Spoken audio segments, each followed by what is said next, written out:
Pakistan para medical staff association की पंजाब में अबूरी काबीना तश्कील दे दी गई। मोहम्मद अकबर जावेद सदर, जबकि जनरल सेक्रेटरी हाफिज शहजाद हुसैन जनरल सेक्रेटरी मुंतखब।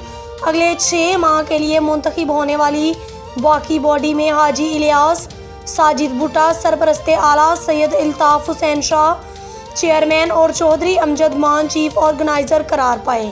नौ मुंतखब काबीना ने पैरा मेडिकल स्टाफ पंजाब की फलाह बहबूद, इनके मसाइल और हल मुतालबात के असूल के लिए जिद्दोजहद का ऐलान किया और कम्युनिटी के मसाइल को उजागर करने का बेड़ा उठाया।